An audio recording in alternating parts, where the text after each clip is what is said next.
Neis iawn i'ch weld chi. Diolch am ddod yma bore yma. Da ni'n rhoi croeso cynnes i chi. I chi yma sy'n bresennol yn y cnawd, fel petai, ac i rheinas ella sydd yn gwrando dros y we. Felly, chydig o goeddiadau cyn bod ni sy'n mynd ymlaen. Heno, cyfarfod nos Sul yn y ganolfan yma 6. A wedyn, mae Rodri wedi rhoi rhywbeth â coeddiadau capel ynglyn â cyfarfod heno. So dwi'n eisiau gosraffu amser yn sôn am hynna. Mae'r manylion i gyd ar WhatsApp cyhoeddiadau'r capel ar gyfer heno. Nos Fercher wedyn cyfarfod gweddi am 6:30 yma yn y ganolfan. A wedyn bore Sul nesaf mae Gareth Evans yn bore Mwysig yn cymryd roedfa yma yn y bore am 9:10. Fydd e ddim ysgol Sul di Sul nesaf. Felly mae'n dechrau hanner tymor, a wedyn just a heads up i chi am hwnnw. Felly cofiwch am nos Sadwrn, sef Mawrth y cyntaf, nid nos Sadwrn yma, mae'n amlwg, nos Sadwrn wedyn, Mawrth y cyntaf. A mae yna teflenni a posteri, maen nhw wrth y cyntaf fyna i chi gymryd a gwahodd. Yr her i ni mewn gwirionedd ydy gwahodd rhywun a ceisio dod â nhw i glywed, i mwynhau yr cawl cennin. Dwi'n gobeithio bydd yn braf iawn i fwyta. A hefyd i gwrando ar Christine a clywed cerddoriaeth hefyd yn ystod yr gwasanaeth. Ddim gwasanaeth fel y cyfryw, ond cyfarfod. Gai sôn hefyd am llyfryn yma, Gobaith. Mae hwn wedi cael ei gyhoeddi gan Gideon, ie? Dwi'n meddwl, Gideon sydd wedi, a mae'n llawn o hanesion y Beibl, adnodau'r Beibl. Felly, mae'r llyfr yna ar gael yn y cyntedd. Helpwch eich hynna'n os ydych chi'n teimlo allwch chi roi ei rhywun, neu rhywun fydd yn gwerthfawrogi cael hwnnw.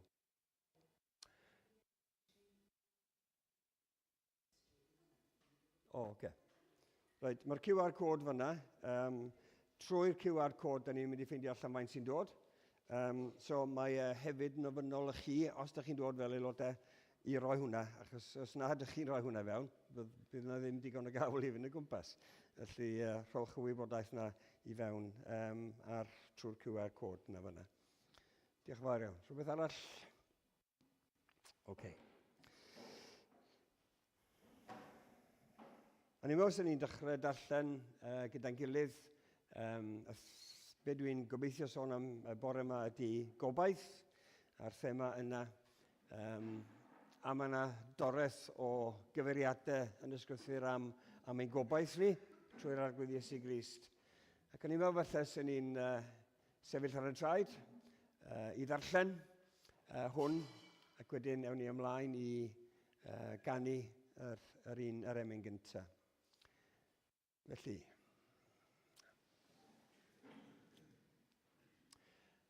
y mae llygaid yr arglwydd ar yr rhai a'i hofna, ar yr rhai sy'n disgwyl wrth rhyffyddlondeb, i'w gwaredu rhag marwolaeth a'i cadw'n fyw yng nghanol newyn. Yr ydym yn disgwyl am yr arglwydd, fe yn cymorth a'n tarian. Y mae ein calon yn llawanychu, am i ni ymddiried yn ei enw sanctaidd. O arglwydd, dangos tyfyddlondeb tuag atom, fel yr ydym wedi gobeithio yno't. Da ni'n diolch i ti o Dduw ein Tad am y cyfle yma i ddod at ein gilydd, a da ni'n cyflwyno ein hunain i ti. Neud i ysgweli di fod yn dda, siarad efo ni trwy dy air, gogoniant i'r arglwydd Iesu Grist. Amen. Felly gawn ni ganu gyda'n gilydd.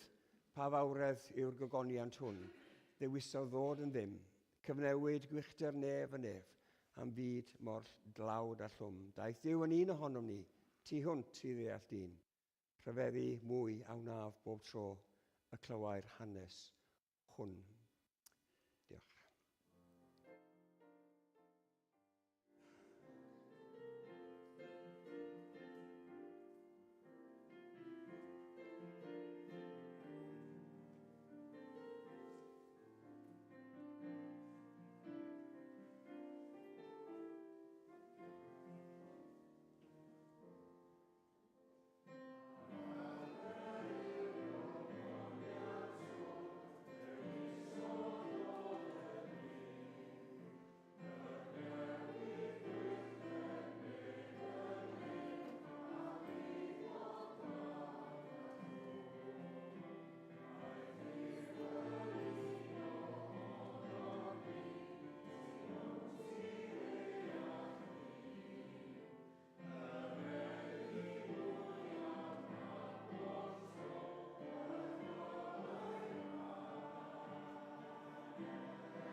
Os e'r plant yn gyda'r ymlaen?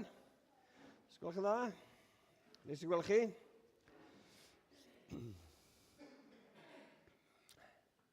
Os yna ddigon o geiriau?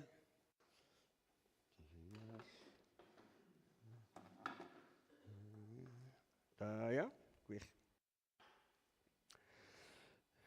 Llun chi ar y sgrin. Iawn. Be mae'n dweud fyna? Rhagolwg yn y tywydd, a mae'n dweud cold, cloudy, cold, some rain and snow. Woo! Os ydych chi'n clywed am eira, beth ydych chi'n gobeithio am? Dolig? Oce, mae hwnna wedi mynd heibio. Os rhywbeth arall i obeithio am, os oes yna eira wrth nesaf, beth ni'n gobeithio am? Sledgio. Waw, pryd ydych chi'n mynd i wneud hwnnw? Yn y nos? Ar ôl i'r ysgol gai? Ie. Beth? Gobeithio am day off. Pam sy'n chi'n gobeithio am diwrnod i ffwrdd o'r ysgol? I mynd i sledgio. Ie. Ac i wneud un eira ac yn y blaen. Gobeithio. Ond, ydy mynd i fwrw eira? Ie. Dwi'n meddwl, o'n i edrych ar rhagolwg yn tywydd bore yma, 0 eira. 0 chance am eira. So, beth ni'n gobeithio amdano fo ddim wedi digwydd. Llun nesaf, ydych chi'n gwybod beth yw hwnna?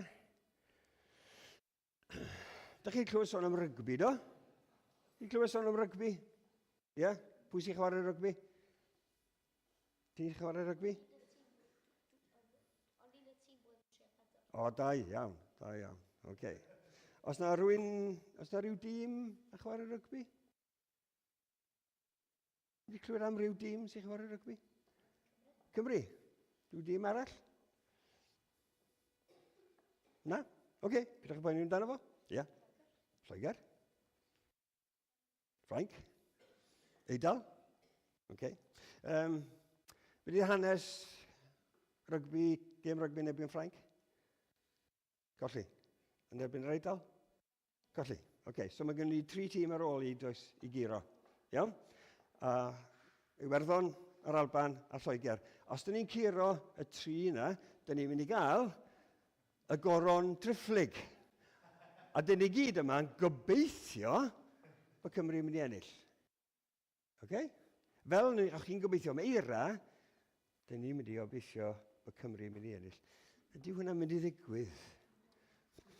So pam dyn ni'n gobeithio? Wel, dyn ni'n gobeithio. Reit, llun nesa. Ww! Wel,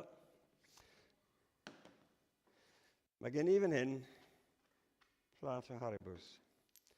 Okay? Ydych chi'n gobeithio cael Haribo? Na, nawn ni orffen y chi, ie? Gobeithio cael Haribo? Oce. Reit, oce. Mae gennych chi ddewis wan. Pan ydych chi'n... Wel, nawn ni ddeud heads, oce? Heads ar ceiniog. Os dwi'n taflu hwn i fyny ac yn dala, os ydych chi'n mynd i alw heads neu tails, gewch chi Haribo. Ond os ydych chi'n galw heads, o gewch chi ddewis heads neu tails, gewch chi gael Haribo. Reit? So mae hwnna'n bosib. Neu, allwch chi taflu dais, ac os ydych chi'n cael 6, allwch chi gael Haribo. Right? So pam heads or tails neu dais? Pam?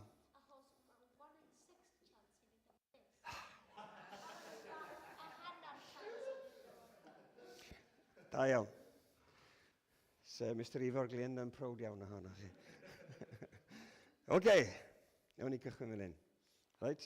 Gei di, be ti eisiau? Heads and tails. Whoop. Ai daflu eto, ie? Okay.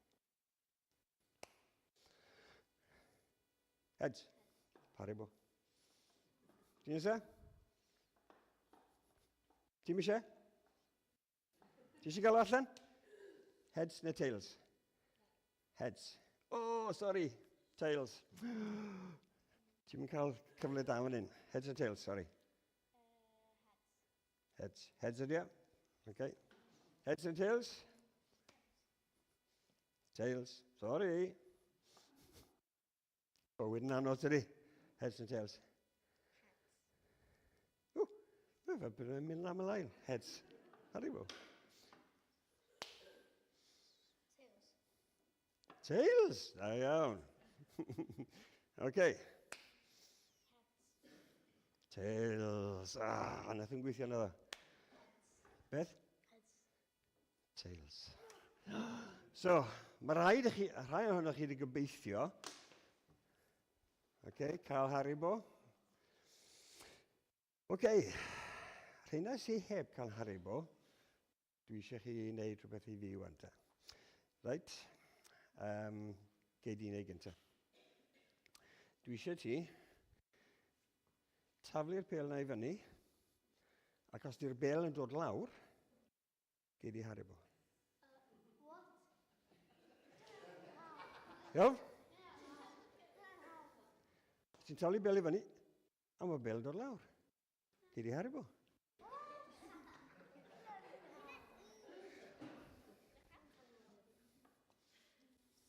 Sy'n rhaid i ddal y bêl, right? Taflu bêl i fyny, os di bêl yn dod lawr, mae di dod lawr, do? Da iawn, gei di Haribo. Pwy all gafodd ddim? Mae'r bêl dod lawr, gei di Haribo. Da iawn.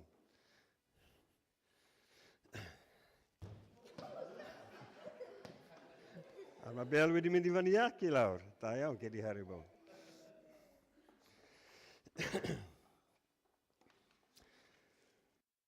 Be sydd yn well i obeithio fo?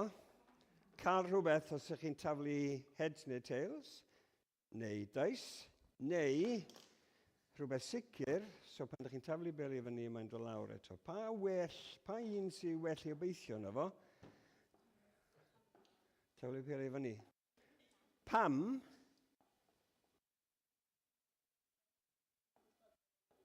Dych chi'n gwybod bod e'n mynd i ddod lawr?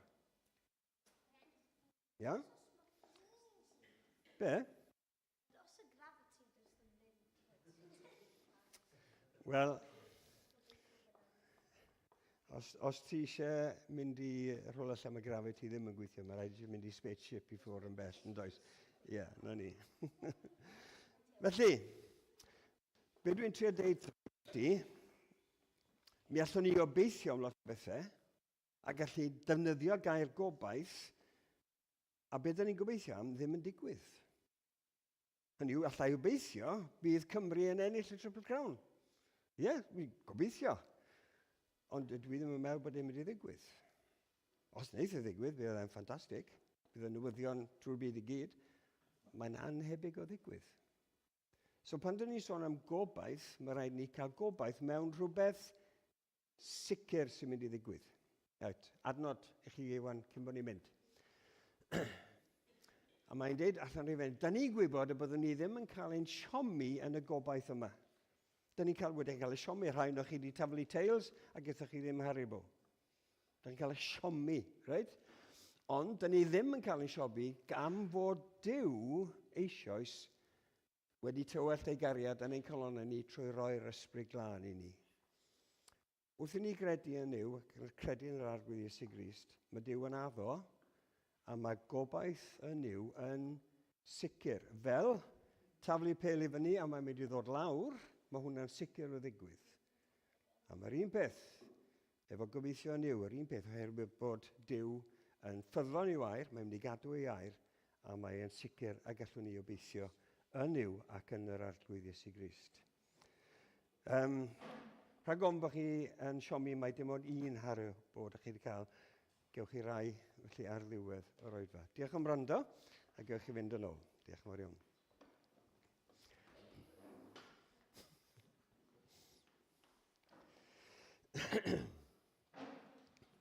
Gawn ni weddio gyda'n gilydd.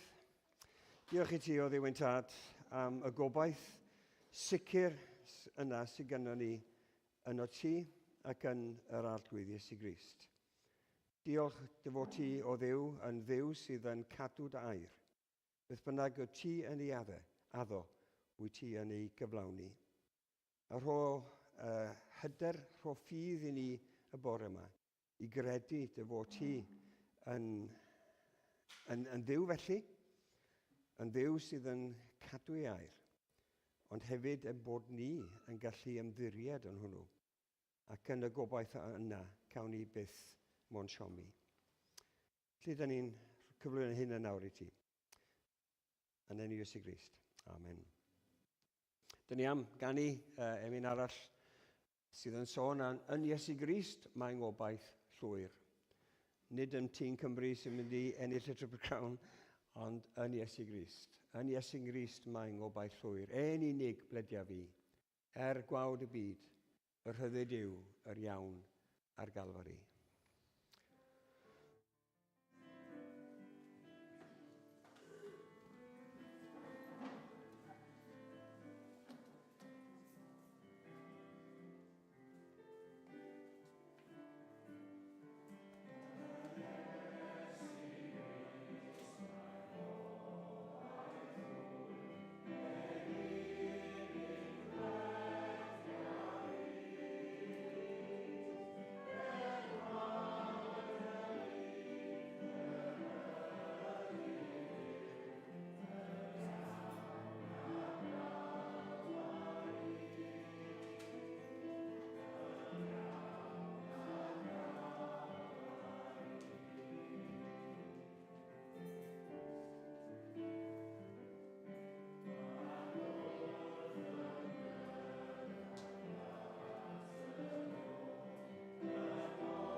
Fod ti'n gwybod.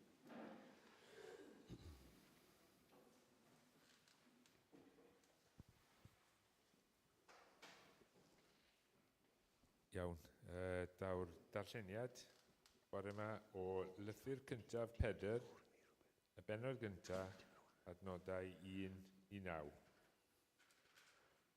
Pedr, apostol Iesu Grist, at y dieithriaid sydd ar wasgar yn Pontus, Galatia, Cappadocia, Asia a Bithynia, sy'n etholedigion yn ôl rhag wybodaeth Duw y Tad, trwy waith sancteiddiol yr ysbryd, i fod yn ifydd i Iesu Grist, ac i'w tainelli a'i waedef, gras a thangnefedd a mylhau'r i chwi. Bendigedig fyddo Duw y Thad ein harglwydd Iesu Grist. O'i fawr drigaredd, fe barodd ef ein geni ni o'r newydd, i obaith bywiol, trwy atgyfodiad Iesu Grist oddi wrth y meirw, i etifeddiaeth na ellir na'i difrodi, na'i difwyno, na'i difa. Saif hon yng nghadw yn y nefoedd i chwi, Chwi sydd trwy ffydd, dan warchod gallu Duw, hyd nes y daw iachawdwriaeth. Yr iachawdwriaeth sydd yn barod i'w ddatguddio yn yr amser diwethaf. Yn wyneb hyn, yr ydych yn gorfoleddu, eich bod fe ddichon yn awr yn profi blinder dros dro dan amrywiol brofedigaethau.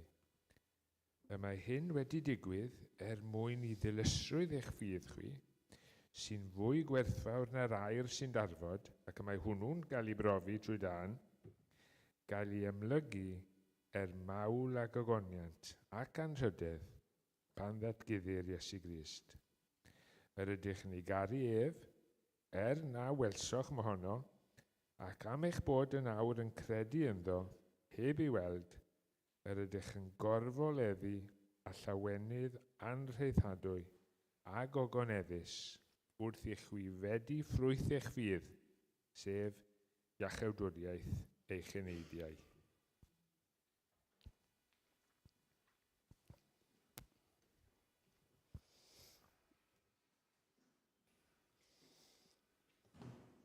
Diolch yn fawr iawn, Gwyl. Gawn ni air o weddi. O Dduw ein Tad, diolch i ti am geiriau yna. Diolch am sôn am obaith bywiol i ni trwy yr arglwydd Iesu Grist. A dyn ni arglwydd yn cyflwyno'n hunain i ti fel pobl o ffydd y bore yma, pobl sy'n credu yno ti, pobl sydd yn ymddiried yno ti ac yn dy iachawdwriaeth i ni trwy'r arglwydd Iesu Grist. A dyn ni arglwydd yn gweddio ac yn gofyn am gymorth i fyw yn ôl yr hyn ydyn ni mewn gwirionedd yno ti. Diolch i ti arglwydd am yr iachawdwriaeth sydd yn gadarn. Diolch am yr etifeddiaeth sydd yn cael ei addo i ni, a bod hwnnw yn sicr ac yn cael ei gadw i ni yn y nefoedd. Diolch i ti am hynny. Ac o Dduw ein Tad, ydyn ni'n yn gofyn wrth i ni dystiolaethu o ddydd i ddydd, wrth i ni weddio dros eraill, ac wrth i ni geisio gwahodd pobl i weithgaredd hyn a'r llall. Ydyn ni'n gweddio o Dduw ein Tad i eraill hefyd, i ddod i fod â gobaith yno ti. Mae'r gair yn deud heb dduw yn y byd, heb obaith.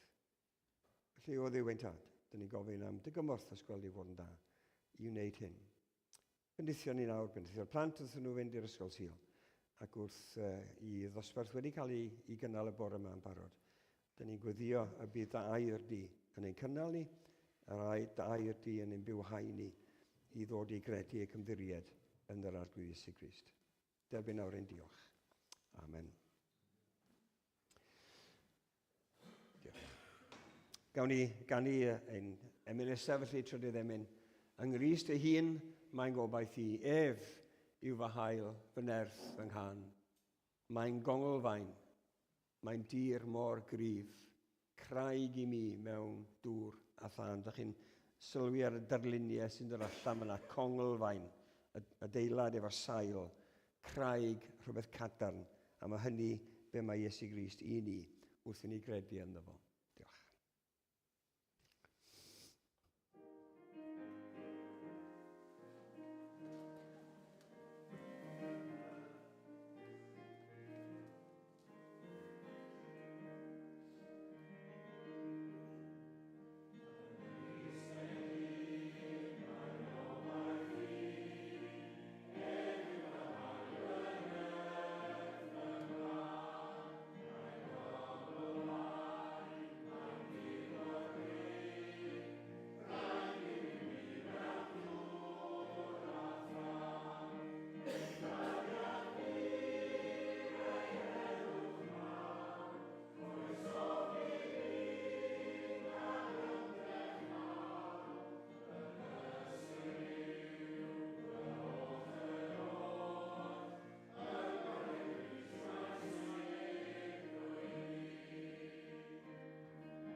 Ydy gobaith yn bwysig ar gyfer bywyd? Y fan gyffredinol ar y we, wrth i ni edrych, jyst gofyn chydig o gwestiynau ar Google, ydy, mae gobaith yn allweddol bwysig.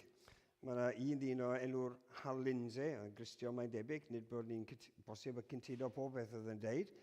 Nath e ddeud hyn, gall dyn fyw 20 diwrnod heb fwyd, 3 diwrnod heb ddŵr, tua 8 munud heb aer, heb anadlu, ond dim ond eiliad heb obaith.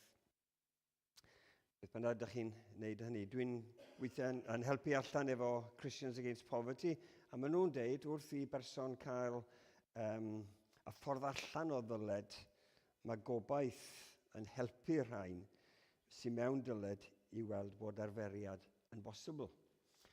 Lle mae'n rhywbeth yn bwysig yno ni, rhywbeth sydd yno ni yn gobeithio am rhywbeth, ond mae hwnna'n cadw ni fynd o ddydd i ddydd o bosib. Mae erthygl gan Global Brain Health Institute yn deud, nid optimistiaeth yw gobaith, sef y cred bod pob beth yn mynd i weithio allan. Nid dyna beth yw gobaith, yn deud, mae pob beth yn mynd i weithio allan, gawn ni weld. Mae gobaith, maen nhw'n deud, yn llawer mwy egniol. Rhannol yn emosiynol, rhannol yn agwedd meddwl. A mae rhaid i chi weithio arno fo mwyn cyflawni'ch nodau gweithaf amgylchiadau anodd. Ydych chi'n gweld fanna bod na fath o ddwy agwedd, yr peth egniol lle ydych chi'n ymddiried mewn pobl, lle meddyg, os ydych chi'n sal, neu rhywun sy'n helpu chi i wella eich iechyd meddwl, neu bod teulu yn gallu bod o'ch gwmpas chi, yn eich cefnogi chi. Mae'r holl beth yna, a ydych chi'n mynd i ymddiried ac yn derbyn yr help sydd ganddyn nhw. A mae hwnna'n mynd i helpu chi yn eich gobaith. Ond hefyd, mae yna rhyw agwedd meddwl ynglyn â'r peth. Mae rhaid i chi derbyn hwnna a hefyd gweithio ymlaen. Mi oedd un erthygl yn Time, How to Die Well oedd hwn, nid erthygl Cristnogol, a mae'n deud fan hyn, a dwi ddim wedi cyfieithu hwn achos, sy'n ni'n colli rhywbeth o bosib yn y cyfieithiad. As we age or grow ill, the goal may switch from hope for longer life to hope for more attainable goals like healing relationships, living pain-free and enjoying a glass of Cabernet, sef gwin coch. Wel, y cyd-destun yma mae'n amlwg ydy sut dyn ni'n gwynebu pan dyn ni'n mynd yn hun diwedd ein bywyd ni.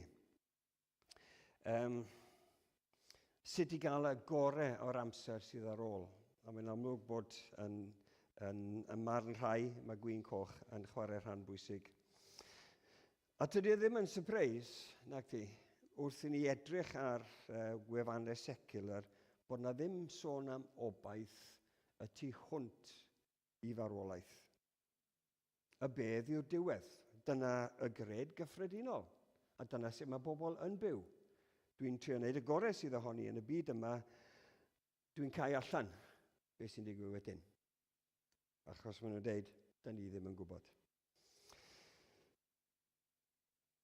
Ond i'r Cristion, mae yna obaith tu hwnt i farwolaeth, does. Diolch am hynny. Ond dwi ddim yn sôn gymaint am hwnnw, ond mae yna obaith ar gyfer ein bywyd ni hefyd wrth i ni fyw ein bywyd ni. Mae'n un peth i ofyn i rhywun fel fi yn y 70au, wel, be ydych chi'n gobeithio amdano fo? Wel, falle bod fi'n gobeithio am iechyd da eleni. Dwi'n gobeithio bydd bywyd yn weddol did-rafferth. Ond fel o'n i'n taflu dais i fyny, neu dyn ni byth yn gallu bod yn sicr nac dyn ni. Mae gobaith ni, fel pethau dyn ni gobeithio, mae yna ddarn, mae yna amheuaeth yn rhan ohono fo. Alla wneith y ddigwydd, alla ddim. Beth am gofyn i plant y bobl ifanc y bore yma? Beth yw'ch gobeithio'n chi? Mae'n iawn i feddwl, oce, dwi eisiau methu cael swydd da, dwi eisiau canlyniadau da yn yn aroliadau, neu dwi eisiau gallu mynd i ni prentisiaeth gwahanol ac yn y blaen, y symud ymlaen. A mae hwnna yn rhywbeth da i gael. Yndyn bod ni'n gobeithio am y pethau mae Duw yn rhoi i ni yn y bywyd yma. Yn iechyd ac yn waith ac yn eiddo ac yn y blaen. Ond os dwi'n mynd i ofyn i chi, nid beth yw'ch gobeithio yn chi, ond beth yw'ch gobaith chi? Felly bod hwnna'n mynd i fod yn wahanol i'r cwestiwn. Hynny yw, mae'n obaith am tymor hir, ie, a tu hwnt i'n bywyd ni ar y ddaear yma. Be fysa'ch ateb chi, ysgwn ni, a beth yw'n ateb ni fel pobl hŷn hefyd. Felly dyna pam dwi'n troi y bore yma at Rhufeiniaid diwedd penod 4 a wedyn ymlaen i penod 5.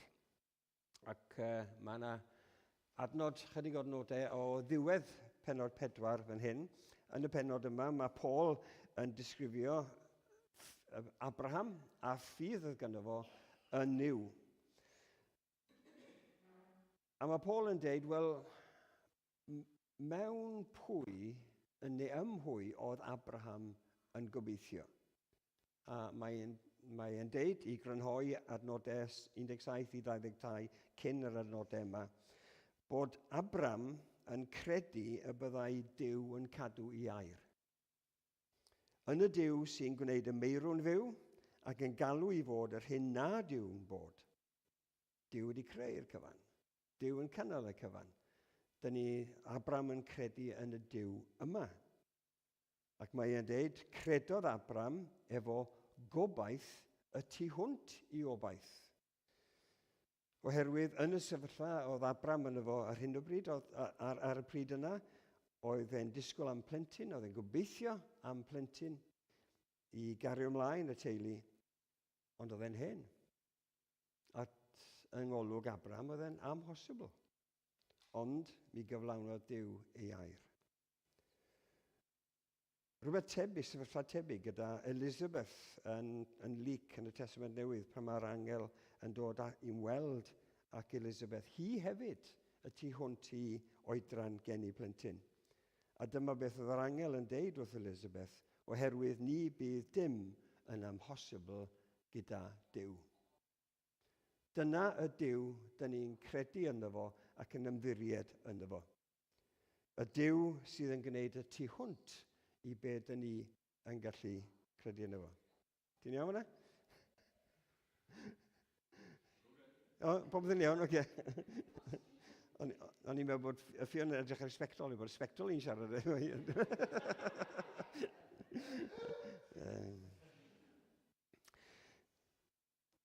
So dyma'r Duw dyn ni'n credu yno fo. Y Duw sy'n gwneud yr amhosibl. A mae hwnna yn rhywbeth i ni feddwl amdano fo. A dyma beth yw ffydd, credu Duw. Ac Abraham wedi credu yn yr arglwydd Iesu Grist. Ac felly, dyma chi ar ddiwedd penod 4, y mae cyfiawnder i'w gyfrif i ni sydd â ffydd gennym ni yn yr hwn a gyfododd Iesu Grist ein harglwydd oddi wrth y meirw. Cafodd ef ei draddodi i farwolaeth am ein cymweddau ni a'i gyfodi i'n cyfiawnhau ni. Mi nath hynny ddigwydd. Mi nath Duw atgyfodi'r arglwydd Iesu Grist. Dod ag yn ôl o farwolaeth i fywyd. Nath e ddigwydd a dyn ni felly yn ymddiried yn yr arglwydd Iesu Grist. Yn y Duw a wnaeth yr hyn oedd yn amhosibl. Dod â rhywun o farwolaeth i fywyd. Amhosibl i ni fel dynion, ond efo Duw, tydi e ddim yn amhosibl. Ac wedyn, dyn ni'n mynd ymlaen i dechrau penod 5. Am hynny, oherwydd dyn ni'n bobl o ffydd, dyn ni'n credu yn y Duw yma. Dyn ni felly, am ein bod ni wedi cyfiawnhau trwy ffydd, a mae gennym heddwch a Duw trwy ein harglwydd Iesu Grist. Trwy ddo ef yn wir, cawsom ffordd trwy ffydd i ddod i'r gras hwn yr ydym sefyll ynddo, yr ydym hefyd yn gorfoleddu yn y gobaith y cawn gyfranogi yng ngogoniant Duw. Dwi'n meddwl bod e'n bwysig i wneud un peth yn glir y bore yma, bod y gair gobaith sy'n cael ei ddefnyddio yn y Beibl yn wahanol i'r hyn dyn ni'n defnyddio'n aml iawn fel gobaith. Fel ni'n sôn amdano fo, pan dyn ni'n gobeithio amdano fo, gobeithio Meira wythnos yma mwyn ysgolion cael diwrnod yr rhydd, nid i merched nid i ddau. Mae yna elfen amheuaeth yn does. Ond fan hyn, mae gennym ni obaith sicr. Mae'r gair Hebraeg yn golygu rhywbeth sydd yn mynd i ddigwydd go iawn.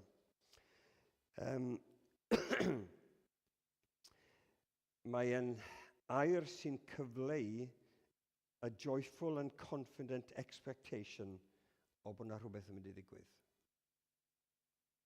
Dyna beth yw gobaith yn y Beibl. Disgwyl am rhywbeth sy'n mynd i ddigwydd. Fel disgwyl am y bel, ydych chi'n taflu fyny i ddod nôl i lawr. Mae'n mynd i ddigwydd. A dyma'r gobaith yma ar Beibl yn sôn amdano fo. Mae adnod yn Hebreaid 6 yn sôn bod ni'n ymaflyd yn y gobaith a osod yn blaen, y mae'r gobaith hwn gennym fel angor i'n bywyd. Un diogel a chadarn, ac sy'n mynd drwodd i tu mewn i'r llen. Chi'n gweld y darlun fyna, angor. Pan mae llong yn taflu angor allan, tydi ddim yn disgwyl i'r angor mae fflotio ar y dŵr, na mae'n mynd lawr i wylod y môr, ac mae'n gafel, a mae'n dal y llong yn sicr. A dyna yr geiriau, dyma'r gobaith gyda ni yn y Beibl, geiriau o obaith cadarn. Ac os ni'n mynd i'r sleid nesaf, yr un sleid ydy ond dwi wedi just highlightio i ddangos y sicrwydd sydd yma gan y Cristion. Rydym wedi'n cyfiawnhau trwy ffydd, dyn ni'n credu yn y Duw sydd yn gwneud yr hyn sydd yn amhosibl, ac o ganlyniad, mae gennym heddwch a Duw. Nid gobeithio am heddwch am Duw, mae gennym heddwch a Duw trwy'n harglwydd Iesu Grist. Trwy yr arglwydd Iesu Grist, y cawsom ffordd i ddod i'r gras. Yr ydym yn sefyll yno fo. Mae yna gydernid yma. Mae yna sicrwydd yma. Yr ydym yn hefyd yn gorfoleddu yn y gobaith y cawn gyfranogi yng ngogoniant Duw. Mae e'n mynd i ddigwydd. A mae gennym ni obaith bod hynny mynd i ddigwydd. Felly gyfeillion annwyl bore yma, gadewch i ni afael yng ngair Duw. Gafel yn y gwirioneddau yma, a bod hynny wedyn yn cael ei cymhwyso i ni. Wrth i ni ddod i gredu yn yr arglwydd Iesu Grist. Mae'r gwaith, mae'r arglwydd Iesu Grist a'r Ysbryd Glân yn wneud yn calonnau ni yn waith cadarn, a mae'r dyfodol yn sicr ac yn orfoleddus hefyd. Dwi ddim yn gwybod beth yn union yw ystyr cawn gyfranogi yn gogoniant Duw, ond mae yna chydig o'r nodau sydd yn digon da i fi dderbyn. Pan Paul yn deud yn Effesied bod ni'n cael ein gwisgo amdano ni natur newydd sydd wedi ei chreu ar ddelw Duw yn y cyfiawnder a'r sancteiddrwydd sy'n gweddu i'r gwirionedd. Mae hwnna'n digwydd i ni rwan trwy waith yr Ysbryd Glân. Colosied 3:10, mae'n deud, ac wedi gwisgo amdanoch y natur ddynol newydd sy'n cael ei hadnewyddu mewn gwybodaeth ar ddelw ei chreawdwr. Mae Duw ar waith yn ein calonnau ni, a mae'n rhaid i ni ddiolch i Dduw am hynny, a diolch am y gobaith y mae'n rhoi i ni.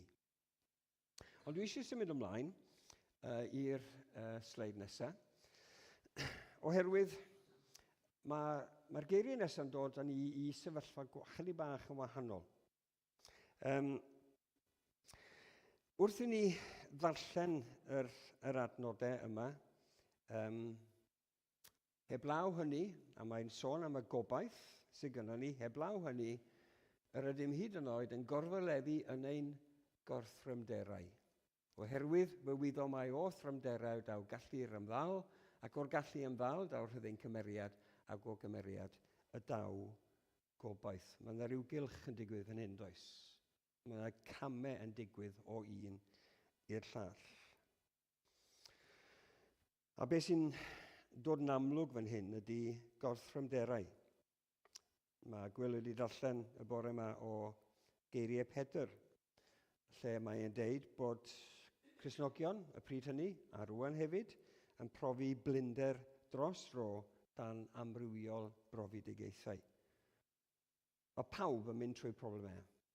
Pawb. Cristnogion, rhai sydd ddim yn Cristnogion, mae y byd yma yn dod â'i broblemau i ni.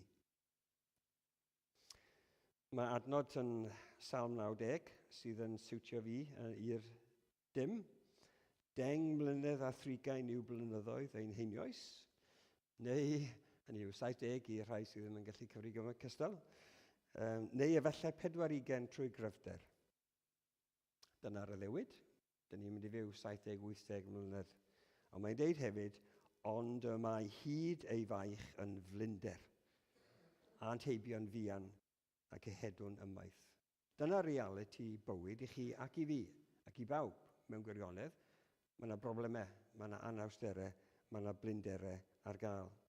Yn dod ar ein traws ni mewn ffyrdd gwahanol, sefyllfaoedd gwahanol. Ond mae yna obaith i ni i gael. Ac o fynd o'r gorthrymderau yn adnod 3 i'r gobaith yn adnod 5. Dyn ni'n gweld mae 3-5 i fyny fyna. Dyn ni'n gweld y dilyniant yma. Gorthrymder, y gallu i ymddal, rhyddin cymeriad, gobaith. Fel camau, fel stepping stones ynddo, o un i'r llall. Mae cyntaf Pedr yn hefyd yn deud bod yr amrywiol brofedigaethau yma yn dod yn rhan o drefn Duw ar ein cyfer ni. I brofi dilusrwydd eich ffydd. Allwn ni fyth fel Cristnogion osgoi problemau. Allwn ni chwaith dim beio Duw bod e'n rhoi i ni mewn sefyllfaoedd anodd.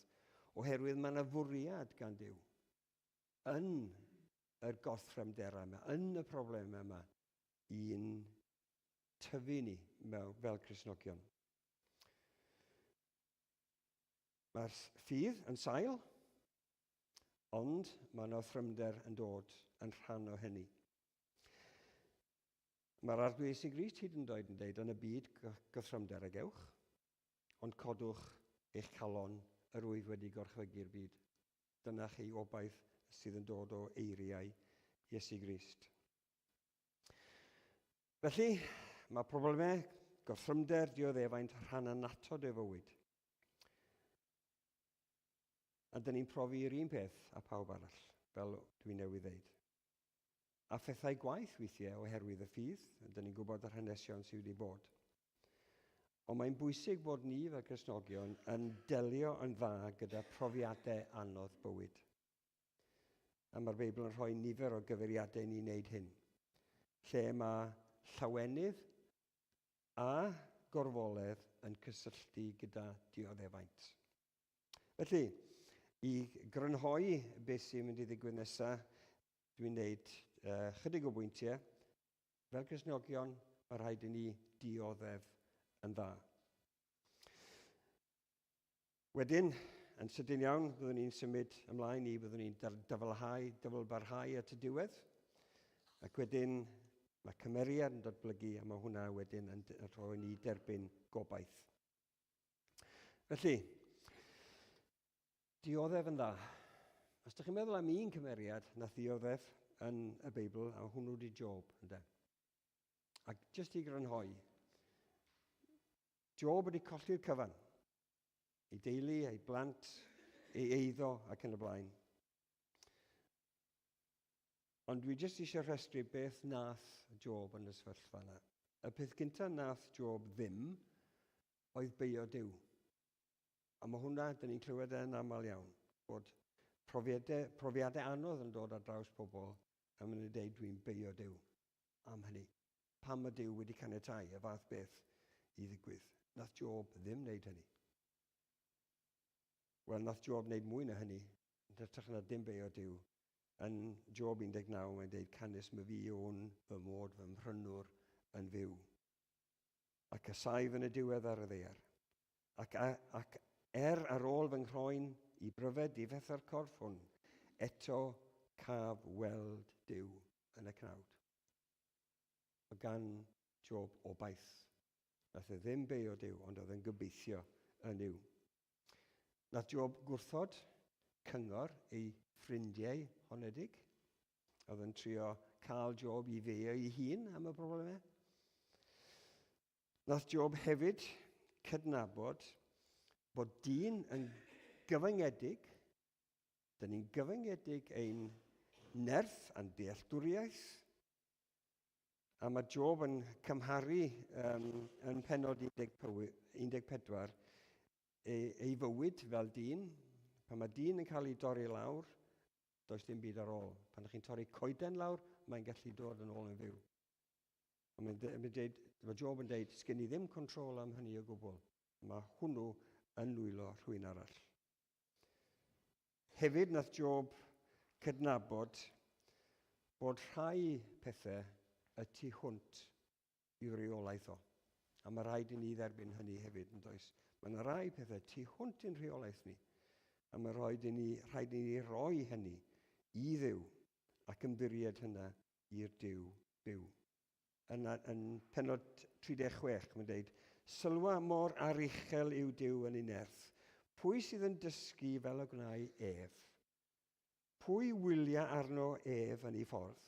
Pwy a ddywed yr wyt yn gwneud yn anghyfiawn? Cofia di ganmol ei waith. Yn yr holl flinder oedd Job yn mynd trwyddo fo, dyna sut nath Job delio efo anawsterau. A mae rhaid ni ddysgu wrth Job yn does mewn gwirionedd. Beth bynnag yw'r problemau, a dwi ddim yn dirbrisio beth yw effaith problemau arno ni, ond fel Cristnogion, mae rhaid i ni derbyn beth oedd Job yn wneud a dysgu ganddo fo, bod ni yn cyflwyno'n hunain i Dduw. Nid yn dweud, bydd popeth yn iawn yn y diwedd. Na, yn realistig, yn cyflwyno'n hunain i Dduw ac i ddyrchafu Duw yn y problemau yna. Dioddef yn dda. Dyfal barhau hyd y diwedd, dyna beth sy'n digwydd nesaf. Gorfeleddu yn ein gorthrymderau oherwydd wyddo mai o thrymder a daw'r gallu i ymddal. Pan dyn ni'n deall mae arf yn lwylo Duw yw dioddefaint a bod Duw am ddefnyddio ein gorthrymderau ni ar gyfer dwyn ffrwyth yn ein bywydau ni. Mae hyn, gydag amser, yn ein cysuro ni wrth fynd trwy brofiadau anodd. Mae Iago yn mynd mor bell a deud hyn, fy nghyfeillion, cyfrifwch chi'n llawenydd pyr pan syrthiwch i amryw brofedigaethau, gan wybod fod y prawf ar eich fydd yn magu dyfal barhad. Tydi hyn yn brofiadau braf, maen nhw'n profiadau anodd, ond be mae'n ei wneud, mae profiadau yma yn nwylo Duw yn gyrru ni at Dduw, a dim ein gyrru ni i ffwrdd oddi wrth Dduw. Mae profi cymdeithas a chymorth Duw yn y profedigaethau yn siŵr yn helpu ni gario ymlaen, ond mae'r adnod nesaf yn Iago 1 yn deud hyn, a gadewch chi ddyfal barhad gyflawni ei waith mwyn i chi fod yn berffaith a chyfiawn heb fod yn ddiffygiol mewn dim. Mae'r problemau, mae'r gorthrymderau yn cael eu clymu efo dyfal barhad am hwnna'n dwyn ffrwyth. Mae e'n dwyn ffrwyth.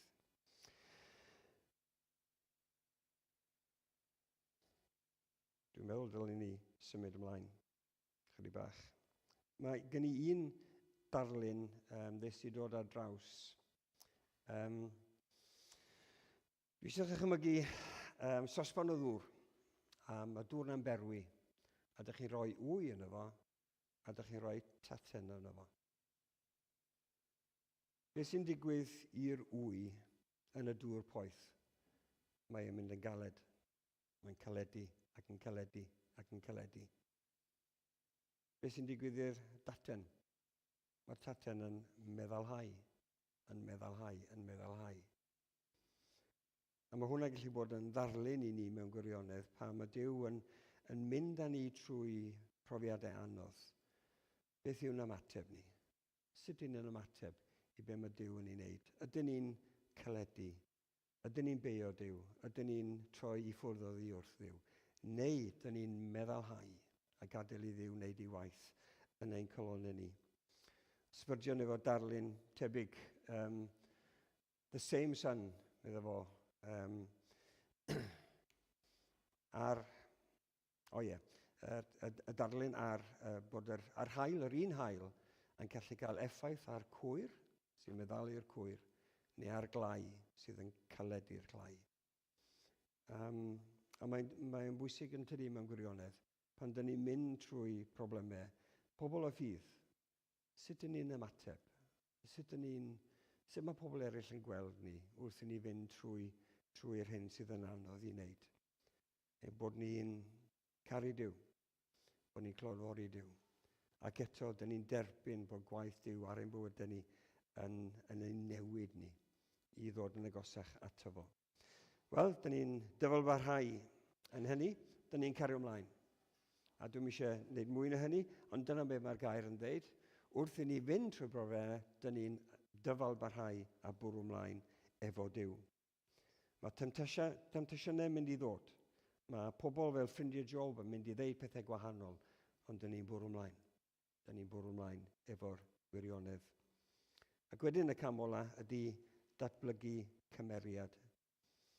Dyna beth yw mae profiadau hyn yn neud yn ein bywydau ni. Bod cymeriad yn cael ei datblygu. Ac o'n i'n meddwl am un cymeriad yn y Beibl oedd yn cymeriad, un o cymeriadau beth bynnag oedd yn dod i'n meddwl oedd Ruth. Chi'n cofio hanes Ruth? Naomi wedi symud o un wlad i'r llall, a wedyn mae Naomi'n colli i meibion, ac oherwydd hynny mae Ruth a Orpa yn cael y penderfyniad i ddod symud nôl i wlad, o allan o Moab nôl i wlad Israel. Mae Ruth yn cael y cynnig, gei di adael fi, sy'n eisiau ti ddod nôl. Ond be mae Ruth yn deud? Lle byddi di? Lle byddwch chi farw, y byddai fynnau farw, ynom clefyr. Fel hyn y gwnelo yr arglwydd i mi. Dwi wedi dod mynd trwy profiadau. Fel hyn y gwnelo yr arglwydd i mi, ac fel hyn ychwanego. Os dim ond angau a wna ysgariaeth rhwng o fi a thithau, dwi'n mynd i sticio efo chi. Dyna y newid oedd wedi digwydd yn hanes Ruth, ynddo? Bod Duw dros y blynydde, ac yn bobl eraill, allwch chi feddwl drwyddyn nhw, pobl eraill, trwy'r anawsterau,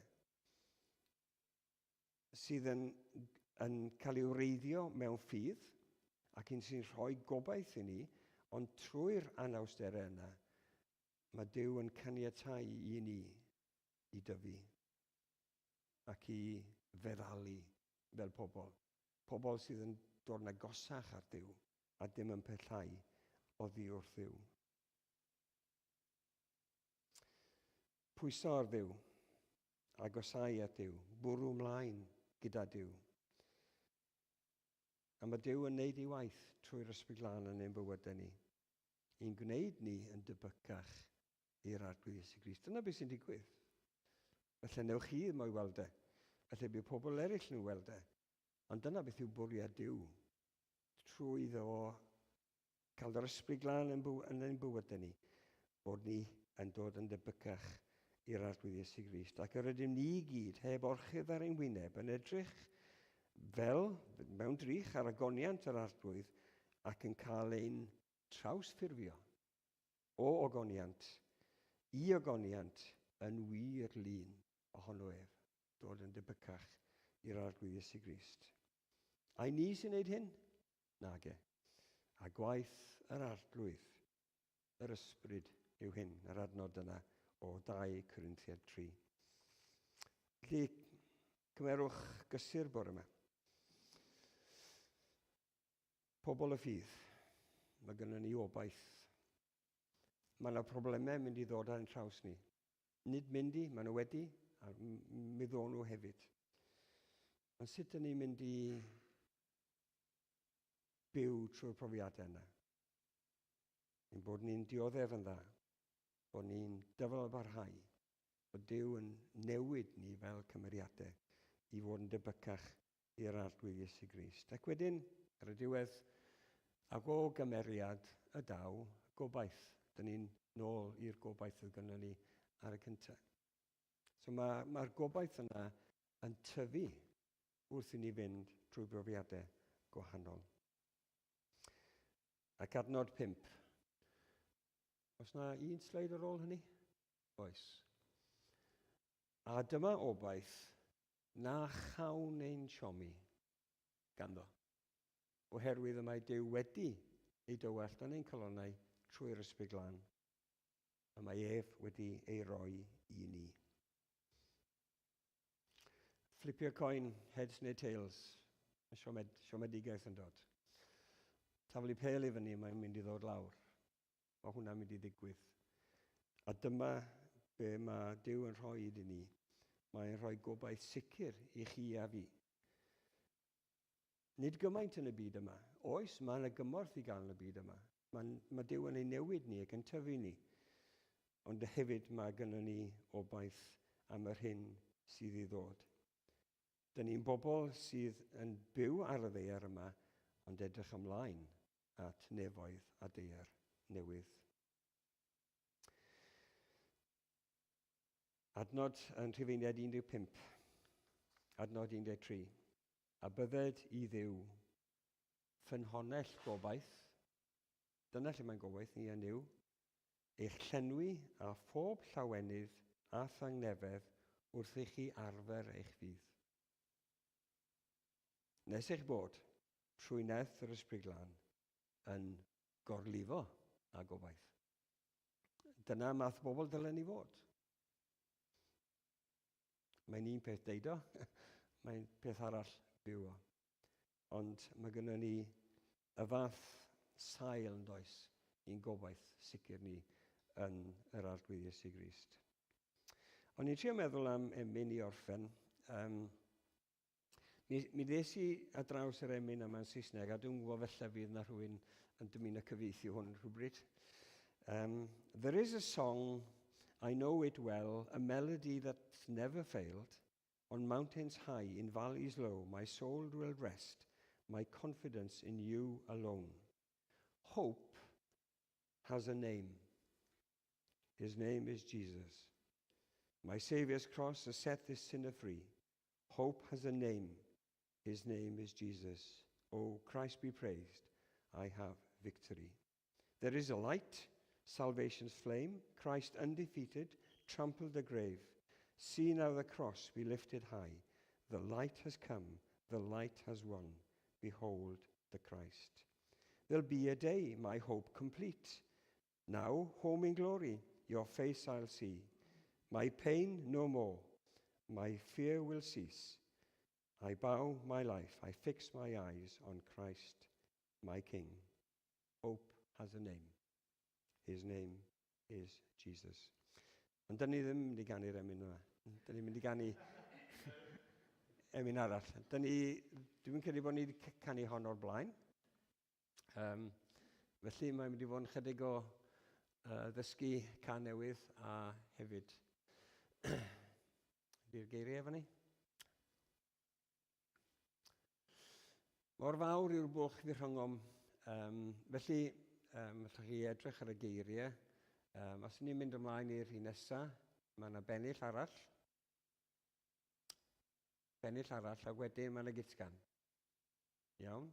Wedyn ar ôl hynny, mae yna rhyw fath o bennill ydy, am sort of gitgan hefyd, a wedyn nôl, cer ymlaen, a wedyn dyn ôl wedyn i'r gitgan sy'n cael ei ailadrodd.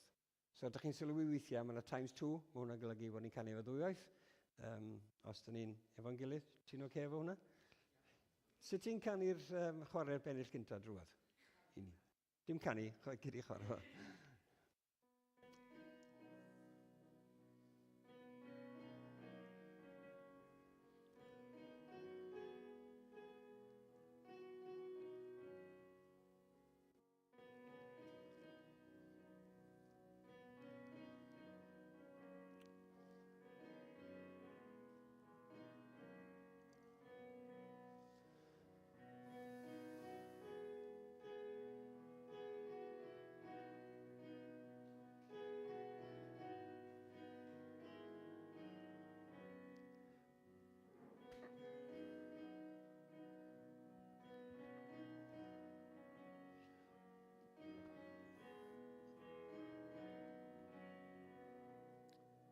Di chwarae'r githgan?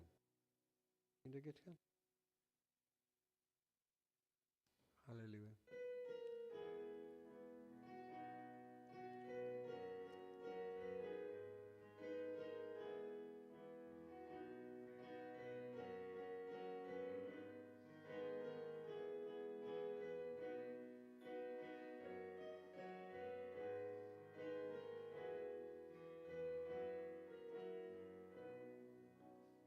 So, ni'n ôl i'r bennill gyntaf, ie? Felly, newn ni drio canu fe unwaith i cael y syniad, a newn ni nôl i ganu'r ail waith, a wedyn trio mynd trwy fo.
Diolch i ti o Dduw ein Tad am yr arglwys i Grist. Diolch mai trwy ffydd, trwy gredu, da ni'n dechrau ar ein taith efo ti o Dduw ac efo yr arglwys i Grist. Ond da ni'n gofyn am gymorth yr Ysbryd Glân i fyw hyn allan o ddydd i ddydd yng nghanol ein anawsterau. A byddi di arglwydd yn cario ymlaen i'n adeiladu ni, i'n datblygu ni, fel y byddwn ni yn gorlifo a gobaith. Derbyn nawr ein diolch yn Ynys i Grist.